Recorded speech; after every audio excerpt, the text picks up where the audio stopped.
By late 1944, the strategic situation for Nazi Germany had grown increasingly dire. On the Western Front, Allied forces had broken out from the Normandy beachheads in the summer and driven deep into France and Belgium, liberating Paris in August. The German army, reeling from heavy losses and logistical collapse, had withdrawn to the borders of the Reich. To the east, the Red Army was preparing a massive winter offensive. The war that Adolf Hitler had once predicted would end in swift domination had instead turned into a protracted and increasingly hopeless struggle on multiple fronts. Following the failure of the Ardennes offensive, known in the West as the Battle of the Bulge, German hopes for turning the tide in the West were rapidly fading. Launched in December 1944, the Ardennes assault was intended to split the Allied front, capture Antwerp, and force a negotiated peace on terms favorable to the Reich. While initially successful in penetrating thinly held American lines, the offensive stalled due to terrain, weather, and stiffening resistance. By early January 1945, the Germans had been pushed back, suffering catastrophic losses in men, tanks, and fuel. Yet, despite this setback, Hitler remained committed to offensive action. The origins of Operation Nordwind lay in this deteriorating strategic context. Conceived in December 1944 and launched in early January 1945, it was intended as a companion thrust to the Ardennes, focused on the Alsace and Lorraine regions in northeastern France. Hitler's objective was to draw Allied reserves away from the Ardennes, exploit perceived weaknesses in the U.S. 7th Army's sector, and possibly recapture Strasbourg, a politically symbolic city. If successful, Nordwind could threaten the southern flank of the Allied front and force a realignment of Allied strategy in the final months of the war. The geopolitical stakes were significant. With Soviet forces preparing to advance into Central Europe, Germany's leadership viewed continued resistance in the West as essential to preventing the total dismemberment of the Reich. German propaganda continued to emphasize the potential for miracle weapons, internal Allied dissent, and the failure of Soviet logistics. By keeping pressure on the Western Allies, it was hoped that Germany might buy time to regroup or even negotiate a separate peace that would allow it to concentrate on the Eastern threat. The composition of the German forces committed to Nordwind reflected the desperation of the moment. Elements of the German 1st Army and 19th Army were supplemented by SS units, Volksgrenadier divisions, and Luftwaffe ground forces. Many of the formations were understrength and poorly equipped. Some included barely trained replacements, teenagers, or convalescent troops returned prematurely to combat. Nonetheless, German commanders prepared detailed plans to exploit the rugged Vosges terrain and hoped to use night attacks and infiltration tactics to compensate for their numerical and technological inferiority. On the Allied side, the U.S. 7th Army under General Alexander Patch had extended its lines northward to cover for the U.S. 3rd Army's redeployment to the Ardennes. This overextension created vulnerabilities, particularly in the thinly held mountainous sectors along the Franco-German border. Intelligence assessments recognized the risk of German attacks, but did not anticipate the scale or coordination of what was to come. With weather conditions worsening and logistics strained, the 7th Army prepared for defensive operations while continuing to support offensives toward the German border.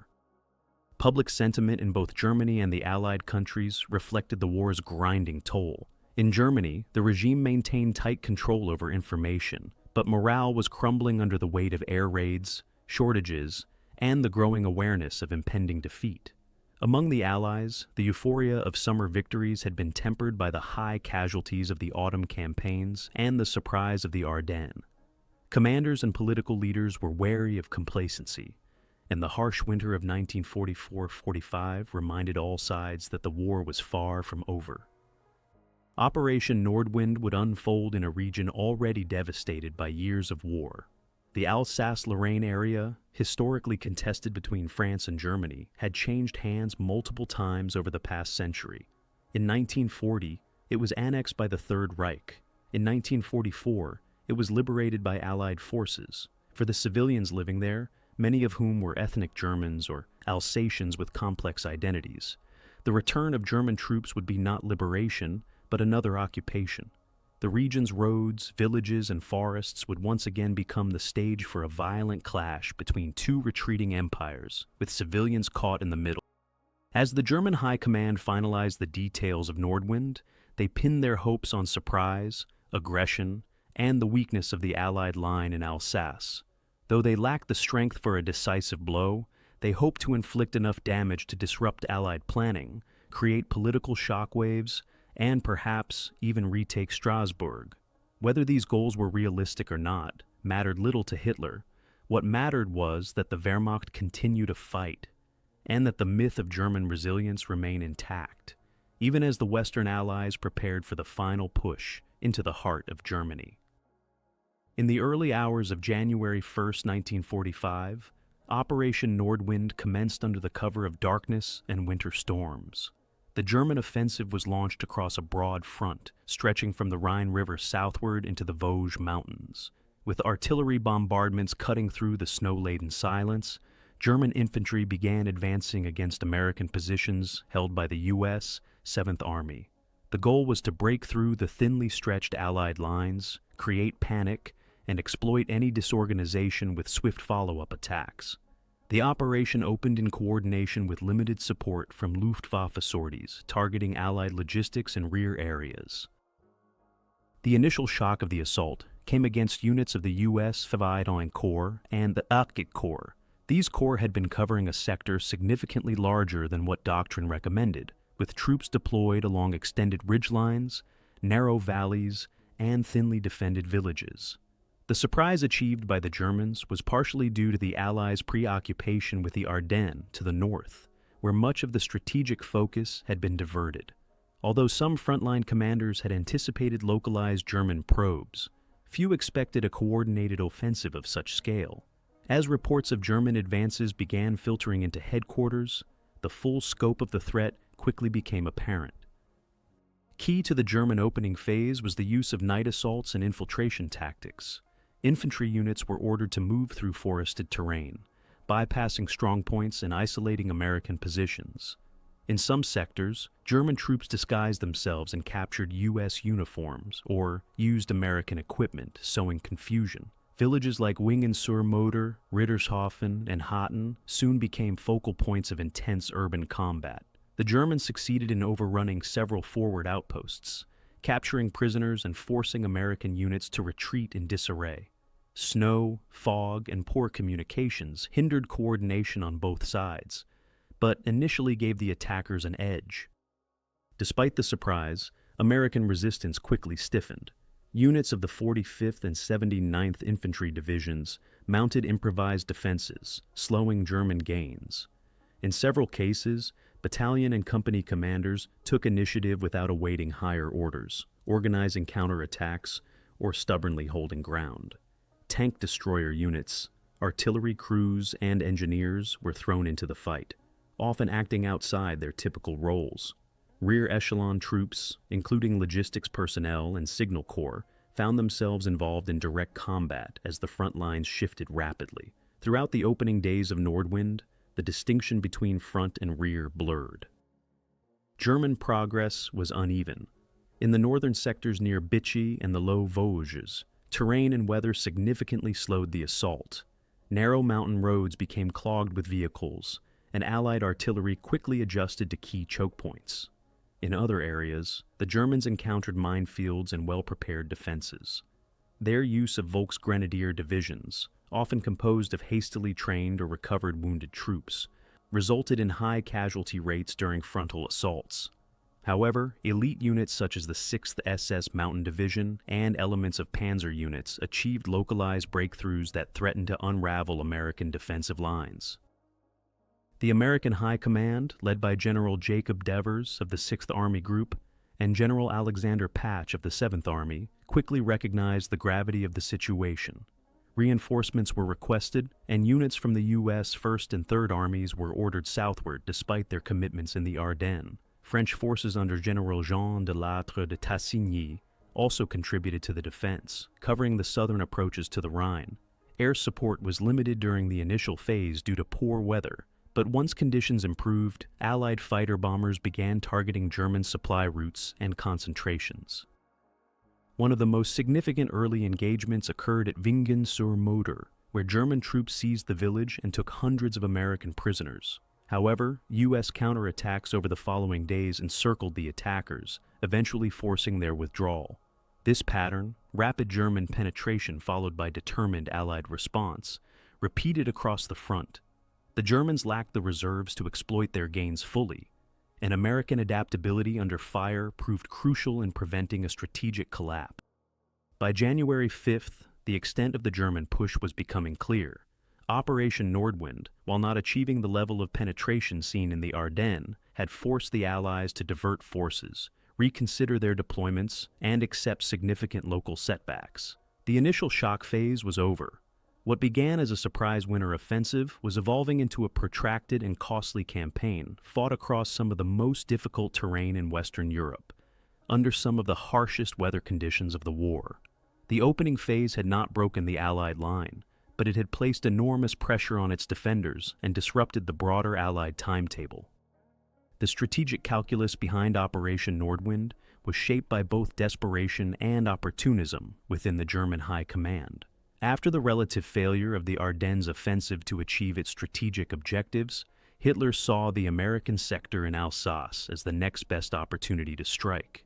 The 7th Army had extended itself precariously to cover the southern flank, exposing a wide front that lacked sufficient depth and reserves.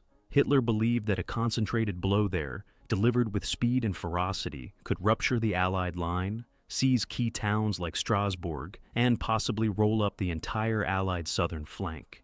He envisioned a domino effect that would destabilize the Western Front and force the Allies to reconsider their advance into Germany. Operational planning for Nordwind fell under the jurisdiction of Army Group G, commanded by General Oberst Johannes Blaskowitz, and Army Group Upper Rhine under Heinrich Himmler, who had been assigned the newly formed and politically driven command despite lacking the military experience typically required. The offensive was divided into multiple thrusts aimed at penetrating the Vosges Mountains and breaking through the Severn Gap. The 1st Army would drive through the northern and central sectors, while the 19th Army attacked further south to pin down French forces and potentially support a broader envelopment. The German plan rested on several assumptions: that the U.S. 7th Army was too thinly spread to resist effectively, that American reserves were committed to the Ardennes and could not reinforce Alsace in time, and that the harsh winter weather would limit Allied air power. The initial artillery preparations were minimal to preserve surprise, and multiple infantry divisions were deployed under cover of night. Emphasis was placed on fast-moving infantry, supported by armor only where terrain allowed. Many German units were ordered to forgo elaborate logistical support in favor of speed, relying on captured Allied supplies and forced requisition from local population. On the Allied side, strategic objectives focused primarily on containment and stabilization. General Devers and General Patch recognized that holding Strasbourg was vital, not only for logistical and symbolic reasons, but also to prevent the Germans from re-establishing a foothold on the western bank of the Rhine.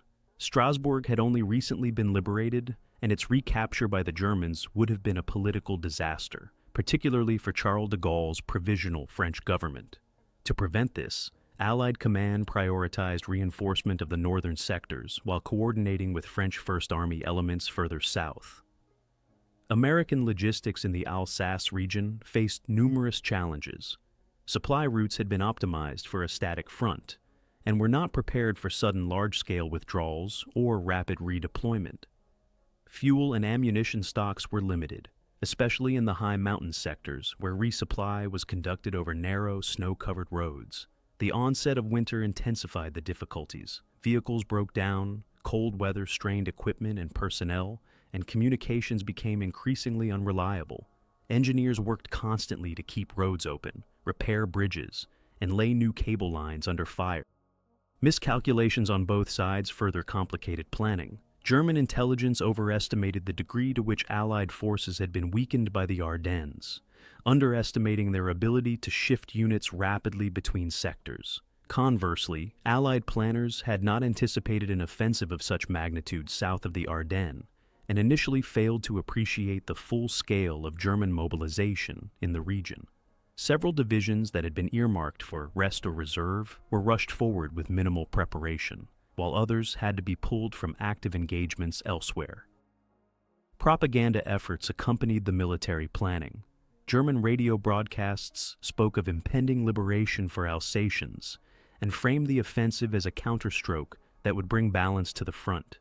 Allied psychological operations, meanwhile, emphasized the futility of continued German resistance and sought to undermine morale among Volksgrenadier formations and conscripts. Leaflets were dropped and broadcasts targeted German troops with messages of surrender and survival. In terms of military doctrine, the contrast between the two sides was increasingly evident.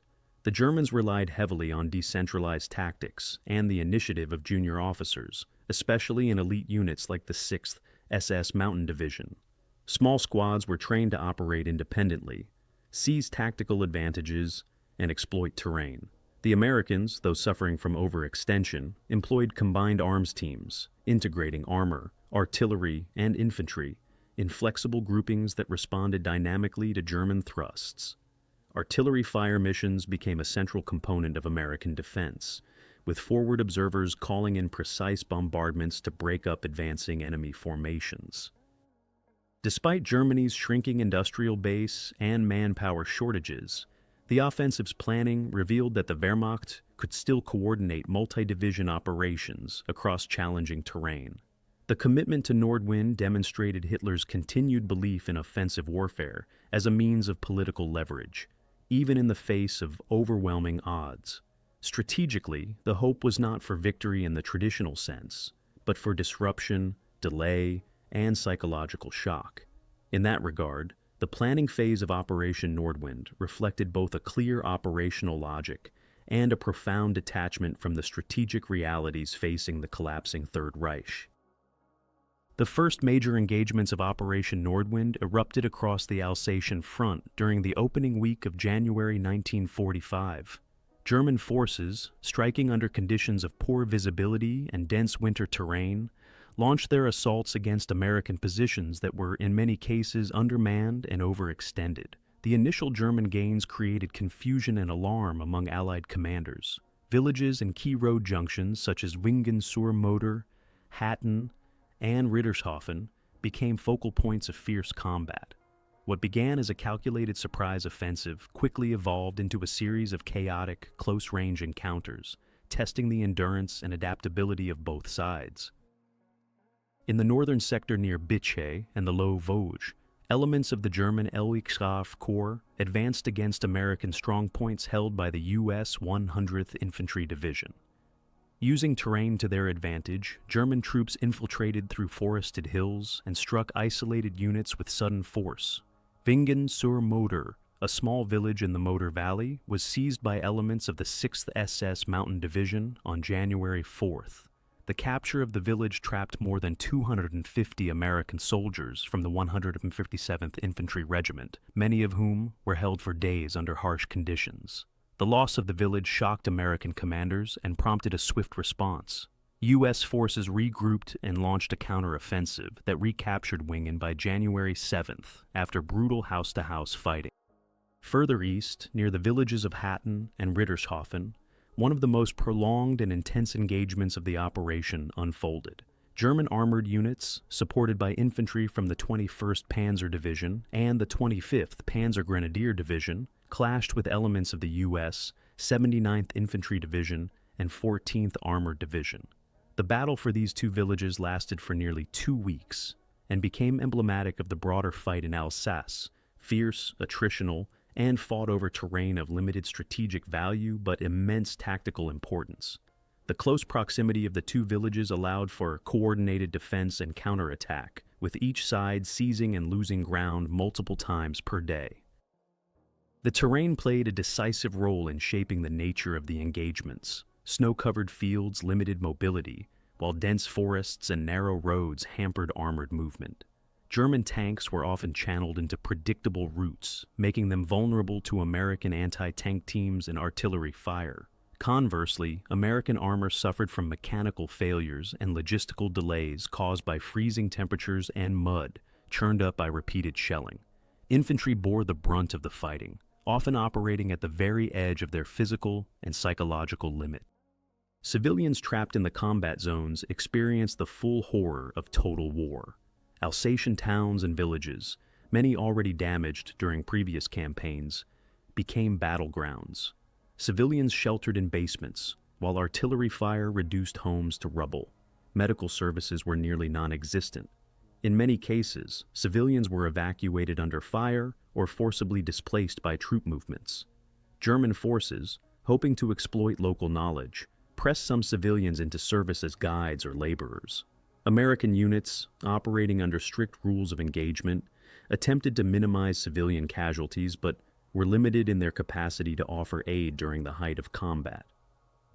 Morale among German troops during the early clashes remained high, particularly among SS units and experienced Wehrmacht divisions. However, supply shortages quickly became apparent. Fuel, ammunition, and spare parts were limited, and the fragmented nature of the front made resupply hazardous. In many cases, German troops relied on captured Allied materiel. American forces, though initially shaken by the speed of the assault, regained composure quickly. Reinforcements were rerouted from quieter sectors, and divisional artillery proved crucial in halting and then reversing German gains. A notable feature of the early engagements was the role of small unit leadership. American junior officers and non-commissioned officers often had to make rapid decisions without clear guidance from higher command. In numerous instances, platoon-sized elements held out against superior forces, buying critical time for reinforcements. At Hatton, a U.S. tank platoon delayed a full German armored column for several hours, knocking out multiple vehicles before being overrun. Similarly, improvised American roadblocks and ambushes stalled German advances in forested sectors, forcing enemy units into prolonged firefights that cost them both time and manpower.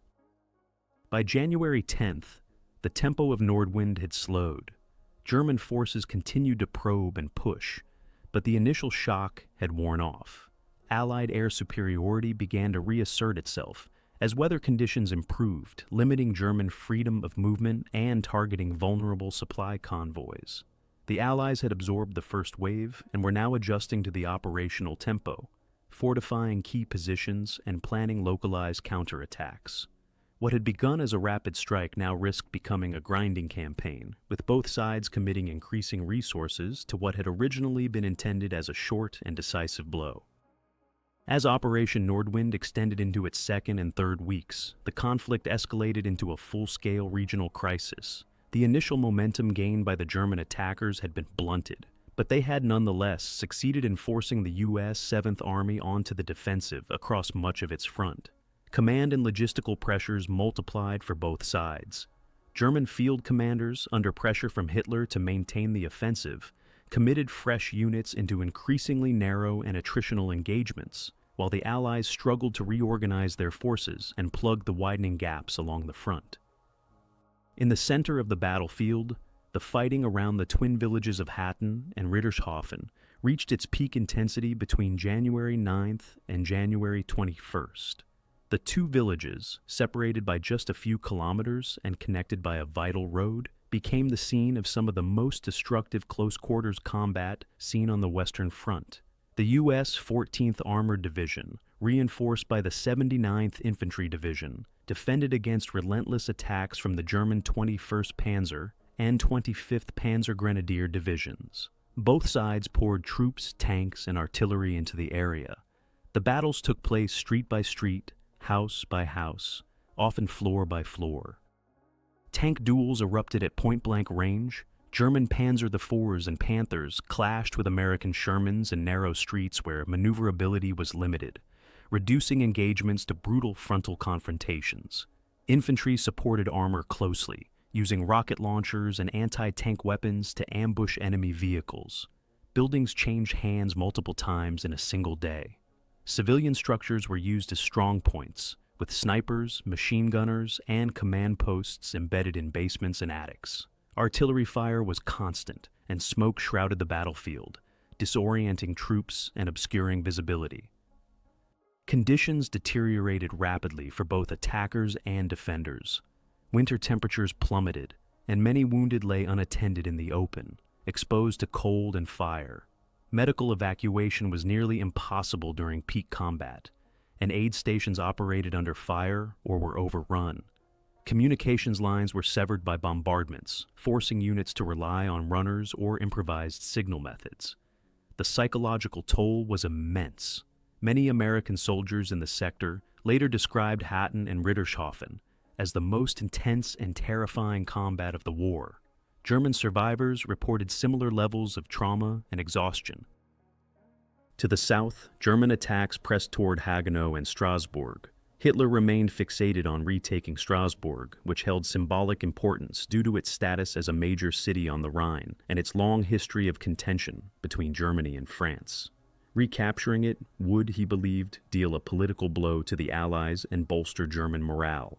However, as German forces advanced southward, they encountered stiff resistance from French First Army units, and American reinforcements rushed into the sector. Terrain and urban density further complicated the offensive. Although German forces made localized gains, the Allied hold on Strasbourg remained firm. Further complicating the German offensive was the growing strain on logistics. The Wehrmacht was no longer capable of sustaining prolonged offensives without overwhelming success. Fuel shortages were acute. Many armored vehicles had to be abandoned due to mechanical breakdowns or lack of fuel. Ammunition stockpiles were depleted, and resupply convoys faced increasing interdiction by Allied aircraft as the weather began to improve. German soldiers reported rationing of food and ammunition in forward positions. In some units, supplies had to be carried by hand through snow-covered terrain due to vehicle losses. The Allies, for their part, struggled to manage the crisis without compromising the overall structure of the Western Front. The diversion of reinforcements from other sectors threatened to slow down the main drive into Germany. General Eisenhower and Schaeff had to weigh the importance of containing Nordwind against broader strategic priorities. Yet the stakes in Alsace were too high to ignore. Losing territory in the region could embolden German propaganda, jeopardize French political stability, and create vulnerabilities along the southern flank. As a result, the commitment of Allied resources to the theater continued to grow throughout January. The civilian population continued to suffer severely. Thousands of Alsatian residents were displaced from their homes by the fighting. Entire villages were evacuated, and others became ghost towns caught in the no-man's land between front lines. Infrastructure was destroyed or rendered useless. Bridges were blown, rail lines severed, and roads impassable. Humanitarian assistance was minimal during the height of combat, and many civilians remained without adequate shelter, food, or medical care. Local administrators, under Allied supervision, attempted to provide basic services, but often lacked the means to do so effectively. Morale among Allied troops varied widely. For American units that had successfully repelled the initial German advances, there was a renewed sense of determination and professional pride. But fatigue and cold weather took their toll. Many soldiers had been in continuous combat since December, having transferred from the Ardennes with minimal rest. German morale, while bolstered by propaganda and early tactical successes, began to falter as casualties mounted and progress slowed. Reports from the front indicated that many German units were operating understrength and suffering from high rates of desertion or combat refusal, particularly among less experienced formations. As January drew to a close, it was clear that the offensive had stalled. The Germans continued to press isolated attacks and launch probing assaults, but the broader momentum had faded. The American line had bent but not broken. Key towns and roads remained in Allied hands. The price had been high on both sides, measured in thousands of casualties and entire towns reduced to rubble. What had begun as an ambitious plan to destabilize the Western Front had become a brutal, attritional battle that exposed the last offensive energies of the German military. The crisis phase had ended, but the consequences of Operation Nordwind were still unfolding. As Operation Nordwind moved into its final stages in early February 1945, the campaign reached its peak intensity in terms of combat ferocity, operational density, and cumulative exhaustion. The last concerted German efforts to break the American defensive line were concentrated in the lower Alsace region, particularly in the vicinity of the Hard Forest and the Modder River line. Despite increasingly unfavorable odds, German commanders pushed their remaining reserves into action, hoping to achieve at least a limited tactical success that could alter the strategic equation in the west. Instead, they encountered a wall of fortified, battle-hardened Allied formations, determined to hold ground at any cost. The fiercest engagements during this phase occurred in the area east of Haguenau, where elements of the U.S. 42nd Infantry Division and supporting armor from the 14th Armored Division met repeated German assaults. German forces, including units from the 257th Volksgrenadier Division and remnants of several Panzergrenadier formations, attempted to breach the Allied line by driving through the hard forest, using cover and familiarity with the terrain to conduct surprise attacks. The forest's dense undergrowth and winter fog complicated visibility, resulting in brutal close-range firefights. Artillery was of limited effectiveness in the tangled woods, and the burden of combat fell largely on infantry and combat engineers, who engaged in constant ambushes, patrols, and counterattacks. Urban centers like Oberhofen-sur-Moder and Bischwiller became urban fortresses, contested block by block in relentless combat. German units used cellars, rooftops, and partially destroyed buildings to maintain their hold over key crossroads. American forces, supported by mobile artillery and increasingly effective air cover, used smoke screens, flamethrowers, and close infantry coordination to clear strongpoints.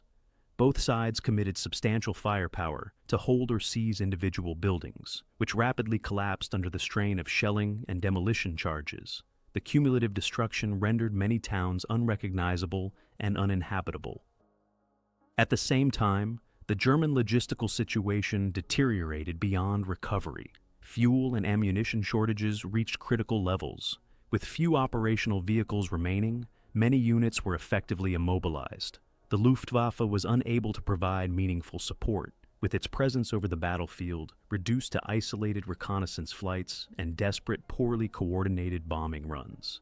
Railway lines had been cut by Allied bombing, and the road network in Alsace was compromised by weather and damage. Reinforcements arriving from southern Germany and Austria were delayed or misdirected, leaving forward units isolated and vulnerable. American and French forces capitalized on these weaknesses. The U.S. 7th Army launched localized counterattacks to retake ground lost earlier in the campaign. One of the most decisive of these was mounted near the town of Sessenheim, where coordinated infantry and tank maneuvers dislodged German forces entrenched in hardened positions. Artillery fire was used to seal off retreat routes, and air support strafed supply lines with increasing accuracy. French units under General de Lattre de Tassigny also began advancing in the southern portion of the front, applying additional pressure on the German 19th Army, which had already sustained significant losses in previous engagements. Within German ranks, the psychological strain was evident. Discipline remained strong among veteran units, but morale eroded rapidly in Volksgrenadier and auxiliary formations. Communications broke down under the pressure of constant repositioning and electronic jamming by the Allies. Reports of soldiers refusing to assault heavily fortified positions became more frequent.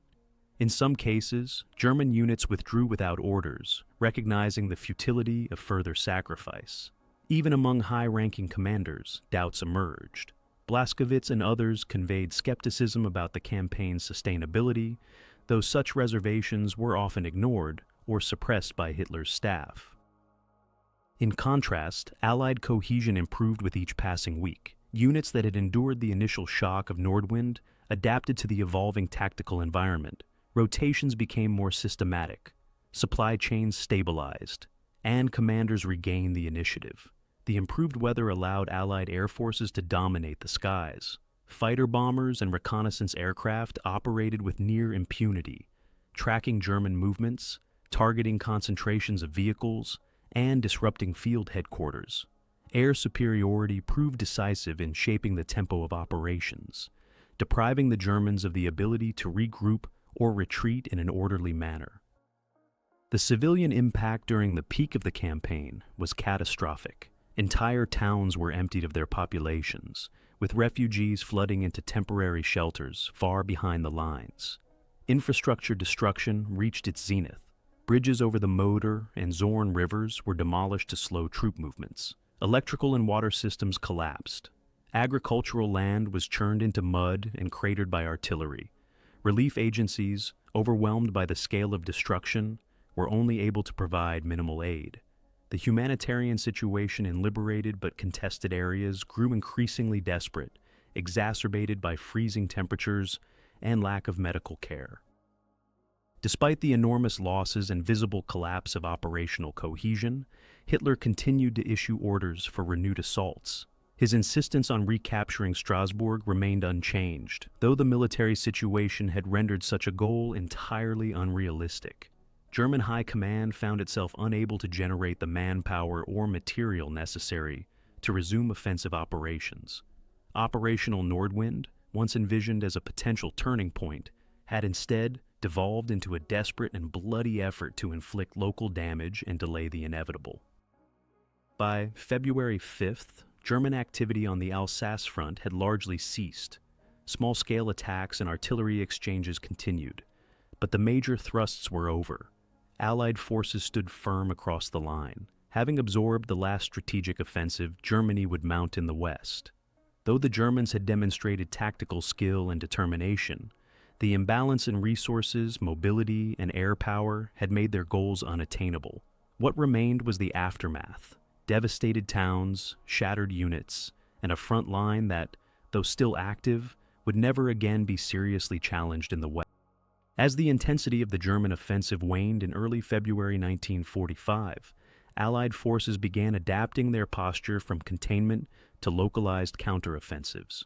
The U.S. 7th Army, now reinforced and stabilized, shifted from a purely defensive stance toward active resistance and attritional counterpressure. While large-scale offensive operations were not yet launched, American and French units initiated a series of coordinated actions to retake lost ground, disrupt remaining German concentrations, and prepare for a broader push toward the Rhine. The transition was gradual but decisive, marking the operational pivot that would carry the Allies through the final stages of the Western campaign. One of the primary focuses of Allied resistance and adaptation was in the northern sector of the Nordwind battlefield, particularly in the zone between Hagenau and the German border. U.S. forces in this region, notably the 42nd Infantry Division and elements of the 14th Armored Division, had absorbed repeated German attacks during the peak of the campaign. With the enemy now overextended and suffering from exhaustion and supply depletion, American units took advantage of improved weather and air superiority to probe German defenses, exploit weaknesses, and regain lost terrain. Patrolling became aggressive and frequent, with night raids and reconnaissance and force operations conducted to harass retreating German elements and gather intelligence. Simultaneously, French forces under Général de Lattre de Tassigny conducted similar operations in the southern sector, targeting German positions near Colmar and coordinating with American movements to exert pressure along the entire Alsatian front. The French First Army, which had maintained a strong presence along the Rhine, began limited advances aimed at cutting off German units still engaged in the Nordwind theater. Though not formally part of Operation Nordwind, the Colmar Pocket's reduction indirectly supported Allied objectives by forcing the German 19th Army into a two-front dilemma, thereby hastening the collapse of its operational cohesion. American adaptation extended beyond tactical maneuvers. Command structures were rebalanced to reflect the evolving battlefield. Divisional headquarters implemented flexible defensive grids, supported by mobile reserves that could rapidly respond to breakthrough attempts or sudden enemy concentrations. Artillery coordination was streamlined, with divisional and corps-level fire missions able to respond to real-time developments across the front. Signal units re-established redundant communication lines previously severed by shell fire. Logistics teams, previously operating under immense strain, restored supply corridors to forward units, ensuring consistent delivery of food, ammunition, fuel, and medical support. Troops on the ground adjusted to the rhythm of the campaign's new phase. Having endured weeks of near-constant engagement, infantry and armor units recalibrated their tactics to favor controlled, limited advances. Caution replaced haste.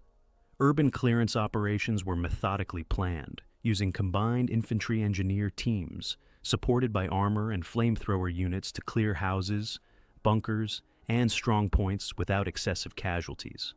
In the forests and rural areas, patrols began marking safe paths, identifying remaining minefields, and establishing observation posts to monitor enemy withdrawals or regrouping attempts. Improvisation and innovation played a central role in this phase of the campaign. Field modifications were widespread. Engineers adapted vehicles with makeshift armor, mounted additional machine guns, and created ad hoc demolition tools for clearing roadblocks and fortified positions. Medics and chaplains worked closely with local civilian authorities to provide aid to displaced residents. Psychological operations expanded, targeting exhausted German troops with surrender leaflets, loudspeaker messages, and assurances of humane treatment. Surrender rates began to climb, particularly among Volksgrenadier units and forcibly conscripted personnel. The psychological toll remained considerable. Soldiers and officers alike bore the fatigue of prolonged exposure to cold, danger, and uncertainty. Yet the transition from crisis to counteraction offered a morale boost. Confidence in the eventual outcome grew stronger. Allied command was acutely aware of this shift and prioritized rest rotations, hot meals, and field mail deliveries wherever possible. Troops were also encouraged to keep journals, letters, and photographs, not only to maintain morale but also to provide material for official war documentation and historical record. Civilian cooperation also began to increase in liberated areas. Local guides aided American patrols, informed them of German positions or abandoned equipment caches, and helped identify mines or booby traps. Though the population of Alsace had suffered greatly during the campaign, many viewed the incoming Allied presence as final liberation from the cycle of war and occupation. Small-scale reconstruction efforts were initiated, especially the reopening of roads, clearing of rubble, and restoration of basic utilities in less damaged areas. Resistance networks and partisan groups, though limited in this specific region, provided intelligence that aided Allied planners in identifying weak points in German lines. Caches of German documents and maps, recovered from overrun headquarters, offered insights into unit strength, movements, and command relationships. These contributions informed both immediate tactical decisions and longer-term strategic adjustments. The German response to this shift was uneven. While some commanders ordered tactical withdrawals to more defensible terrain, others attempted to hold exposed positions far beyond their capacity. Hitler's refusal to authorize broad retreats or recognize the failure of the operation led to unnecessary losses and missed opportunities to consolidate German lines before the next Allied advance. German adaptation was therefore limited, marked by isolated acts of tactical ingenuity, but crippled by strategic inflexibility and a deteriorating manpower base. By mid-February, the pattern of engagement made it clear that the initiative had permanently shifted. Operation Nordwind had failed to achieve its objectives, and the German forces remaining in Alsace were no longer capable of mounting coordinated offensive action.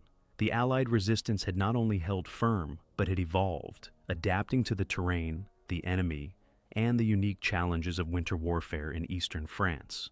This transformation would prove essential in the campaigns that followed, as Allied forces prepared to cross the Rhine and strike into the heart of the collapsing Third Reich. The turning point in Operation Nordwind materialized not through a single decisive battle, but through the systematic erosion of German combat capability, compounded by the inability to achieve operational depth or strategic surprise. By mid-February 1945, it was evident that the German offensive had failed to achieve any of its stated objectives. Strasbourg remained firmly in Allied hands. The U.S. 7th Army had not collapsed, and instead of shattering the Allied southern front, the Wehrmacht had inflicted only localized disruptions at the cost of irreplaceable manpower and material. The collapse of momentum across multiple axes signaled that Nordwind had reached its operational breaking point. The final German assaults, launched in the second week of February, were limited in scope and ambition. Rather than sweeping breakthroughs, they took the form of desperate thrusts by depleted units, often without adequate armor, artillery, or air support, against fortified Allied positions. In the Haguenau sector, German infantry attempted to force crossings of the Moder River under withering fire, only to be repelled with heavy casualties. In the Vosges foothills, where terrain favored the defender, small German units tried to infiltrate through forested gaps, but found themselves isolated and destroyed by American patrols and artillery. Allied command, having stabilized the front and absorbed the shock of the initial offensive, now took firm control of the battlefield narrative. Reinforcements and supplies flowed steadily into the region. Units previously battered during the peak of the offensive were rotated out and replaced by rested formations. Air superiority, once hampered by winter weather, now operated unimpeded. Allied fighter bombers ranged across Alsace, targeting remaining German supply routes, headquarters, and vehicle concentrations. Even minor movements during daylight hours risked exposure to aerial attack, paralyzing German tactical flexibility. One of the clearest signs of the turning point was the steady withdrawal of German formations from forward positions.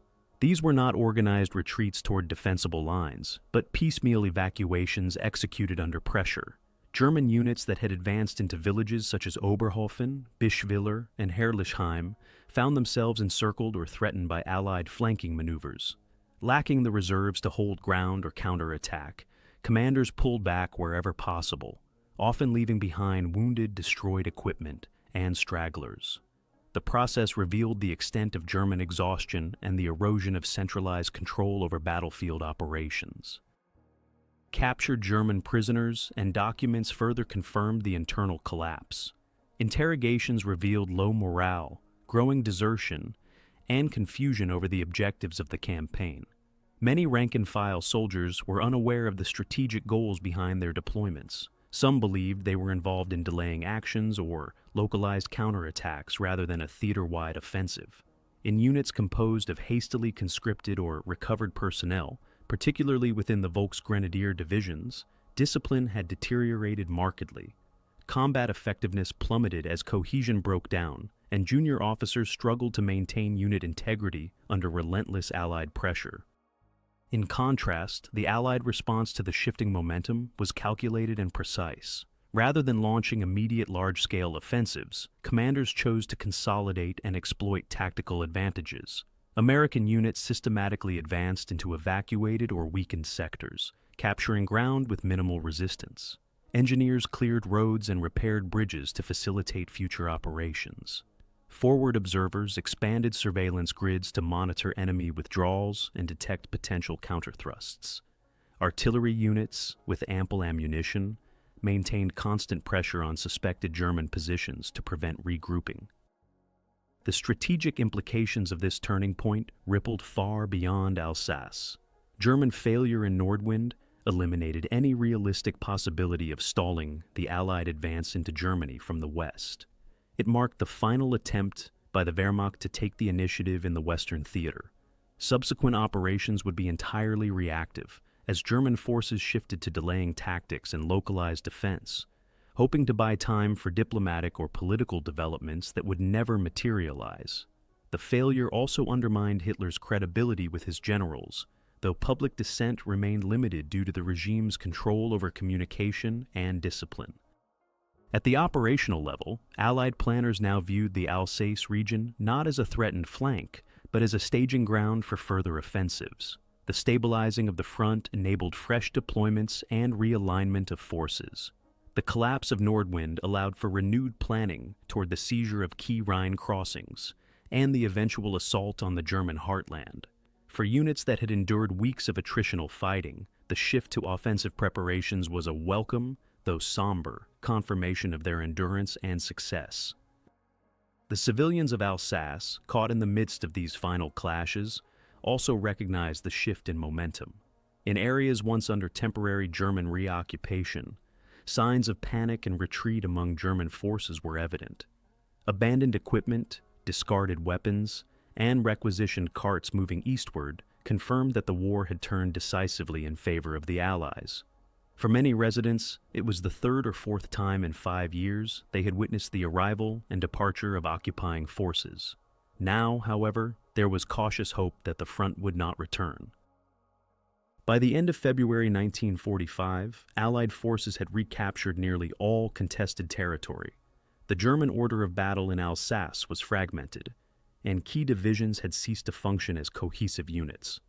Operation Nordwind had not only failed in its immediate objectives, but had also revealed the irreversible degradation of German military capacity in the West. The momentum had shifted permanently. What followed would be a steady, increasingly rapid Allied push into the Reich, now opposed only by scattered resistance and the remnants of a once formidable army. As combat operations linked to Operation Nordwind came to a close in late February 1945, the withdrawal of German forces across the Alsace front was no longer a matter of strategic redeployment. It had become a full retreat under pressure. The remnants of the Wehrmacht divisions involved in the offensive, some of which had been thrown into battle at barely half strength, were now broken formations, suffering from disorganization, depleted equipment, and mounting casualties. The failure to achieve any meaningful breakthrough, coupled with the loss of critical personnel and materiel, rendered these forces incapable of holding their ground, let alone launching further attacks. The Allied response was measured but deliberate. Rather than risking overextension in immediate pursuit, the U.S. 7th Army and French 1st Army prioritized consolidation of gains and systematic clearing of remaining German resistance. This process involved combing through ruined villages, dense forests, and river valleys where German stragglers and isolated rear guard units continued to offer sporadic resistance. Mopping up operations in areas such as the Haguenau Forest and the Vosges foothills were thorough and relentless. Small unit patrols flushed out holdouts, cleared mines, and re-established security in areas that had seen continuous fighting for over a month. The physical devastation across the region was immense. Towns like Hattin, Rittershofen, and Herrlisheim had been effectively annihilated during the peak of the campaign. Streets were impassable due to rubble, and infrastructure lay in ruins. Bridges had been systematically demolished by retreating German units, and many roads were cratered or mined. Allied engineers faced the immediate challenge of restoring basic mobility for both military and humanitarian purposes. Field hospitals operated beyond capacity, treating not only wounded soldiers but also civilians suffering from trauma, exposure, and malnutrition. Among German units in retreat, discipline was inconsistent. While veteran divisions maintained order and carried out withdrawals with professionalism, other formations, particularly Volksgrenadier units and ad hoc battle groups, fragmented under pressure. Desertions increased sharply in the final days of the operation. Commanders struggled to maintain contact with their superior headquarters, and many small unit leaders were left to navigate their own routes of withdrawal, often without maps, fuel, or logistical support. Equipment was abandoned in large quantities, including trucks, artillery pieces, and damaged armored vehicles. Ammunition dumps were either destroyed or captured intact, offering the Allies a clearer picture of German supply desperation. Interrogation of prisoners during this period revealed the psychological impact of the campaign on German troops. Many expressed confusion about the purpose of the offensive and disbelief that it had failed so completely. Others reported that morale had already been low before the attack and had collapsed entirely once it became clear that no reinforcements or relief would arrive. Some Volksgrenadier soldiers admitted they had been told they were defending the German border, not launching an assault into France. These insights provided further evidence of the operational disarray within the German command system by early 1945. For Allied forces, the aftermath also presented logistical and organizational challenges. Units involved in the heaviest fighting, such as the 42nd Infantry Division, 45th Infantry Division, and 14th Armored Division, required rest and reconstitution. Casualty rates had been high, particularly among frontline infantry companies, and replenishment of manpower was uneven. Commanders ordered staggered withdrawal of exhausted units for rear area recovery, while fresh divisions were rotated forward to hold and secure the line. The constant risk of late winter illness, supply interruptions, and residual enemy sabotage meant that even in withdrawal, German forces continued to exert a cost. The political dimension of the aftermath was also significant. Strasbourg remained firmly under French control, and the success in defending the city reinforced French national confidence and prestige. General de Gaulle, wary of any suggestion that French soil could be ceded, even temporarily, to German forces, publicly praised both French and American units for their defense of the region. The symbolic importance of holding Strasbourg, long a flashpoint between France and Germany, transcended its military value. For the French population, the survival of the city became a rallying point for post-war unity and resistance memory. In the countryside, the civilian population began to return to what remained of their homes. Many villages had been evacuated at the height of the offensive, and returning families found their properties looted, burned, or mined. Agricultural activity was impossible in the short term, and entire communities were relocated to temporary shelters in towns further west. Relief efforts were launched by Allied civil affairs units and French administrative authorities, though resources were limited and infrastructure for distribution was heavily compromised. Rebuilding was expected to take months at minimum and years in many of the worst affected areas. The humanitarian crisis extended to displaced persons from other regions, including German civilians and Eastern European forced laborers who had fled advancing Soviet forces and found themselves caught between German retreat and Allied advance. Sorting these populations, identifying collaborators, and addressing war crimes committed during the occupation became part of the broader stabilization effort in Alsace. By the end of February 1945, Operation Nordwind had not only ended in failure, it had effectively extinguished Germany's last hope of shifting momentum on the Western Front. The operation's aftermath was a scene of systemic military collapse, civilian devastation, and irreversible strategic regression. What had begun as an ambitious winter gamble had instead hastened the collapse of German defenses in the southwest, opening the door for Allied operations across the Rhine and into the heart of Nazi Germany. The legacy of Operation Nordwind occupies a unique and often understated position within the broader narrative of the Second World War. As Germany's final offensive on the Western Front, it stands not as a symbol of resurgence or tactical brilliance, but as a grim epitaph to a dying regime's capacity for offensive warfare. Strategically, the operation failed to alter the trajectory of the war. Politically, it reinforced Allied unity. Militarily, it demonstrated both the resilience of American and French forces and the increasingly desperate nature of German high command in the final months of the conflict. In hindsight, Nordwind was a campaign conceived under the illusion that limited resources and deteriorating conditions could still produce decisive outcomes. The operation's objectives, breaking through Allied lines, retaking Strasbourg, destabilizing the southern flank, were divorced from the operational and logistical reality on the ground. The Wehrmacht no longer had the fuel, manpower, or armored reserves to sustain complex offensives. Yet Hitler's insistence on attack over defense drove the German military into a battle that consumed formations which might otherwise have served in delaying operations closer to Germany's core territories. The political ramifications of Nordwind were significant. Strasbourg, long a symbol of Franco-German rivalry, remained under Allied control, bolstering French morale and national pride.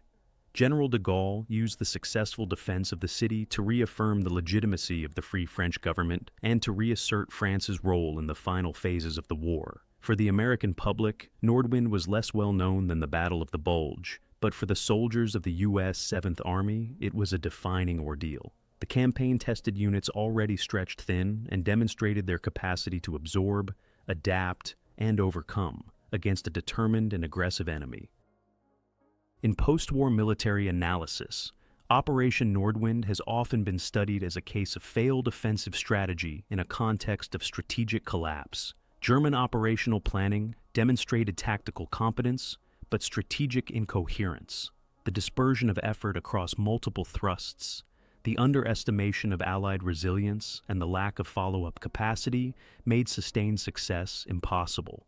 Nonetheless, certain German tactics, such as night infiltration, use of forest cover, and decentralized infantry assaults continued to influence military doctrine in the post-war years, especially in the context of Cold War-era considerations of fighting in Central Europe. On the Allied side, Nordwind validated the emphasis on combined arms coordination, flexible defense, and battlefield adaptability. Lessons learned in Alsace were incorporated into broader planning for the Rhine crossings and final offensives into Germany. The use of mobile artillery, rapid redeployment of reserves, and integration of intelligence and air power shaped the campaigns that followed. Moreover, the battle reaffirmed the necessity of maintaining strong logistical support and civil affairs operations even in the face of fluid and unpredictable threats. Culturally and historically, Nordwind remains overshadowed by larger and more well-known campaigns.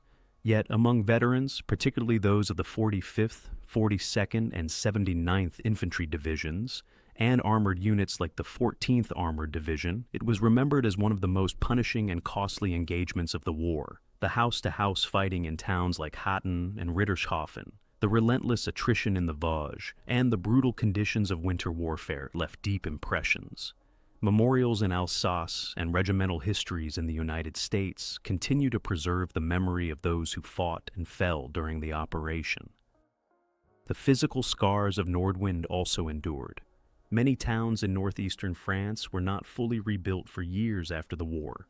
Mass graves, damaged churches, and battle-scarred buildings remain visible reminders of the campaign. Commemorative efforts by French communities, American veterans groups, and historical organizations have sought to preserve these sites and educate future generations about the cost and significance of the.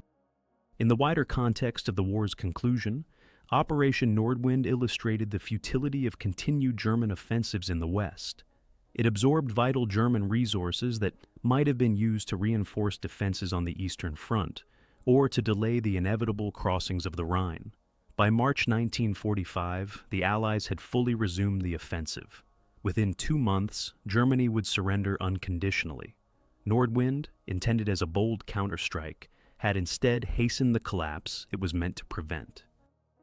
Ultimately, Operation Nordwind serves as a stark case study in the limits of offensive warfare when divorced from strategic feasibility. It encapsulates the final, desperate throes of the Third Reich's military machine and the immense sacrifices made by Allied soldiers and civilians to bring the conflict to a close. While often overshadowed, its lessons remain relevant for military historians, strategic planners, and all who seek to understand the complex dynamics of warfare at the edge of collapse.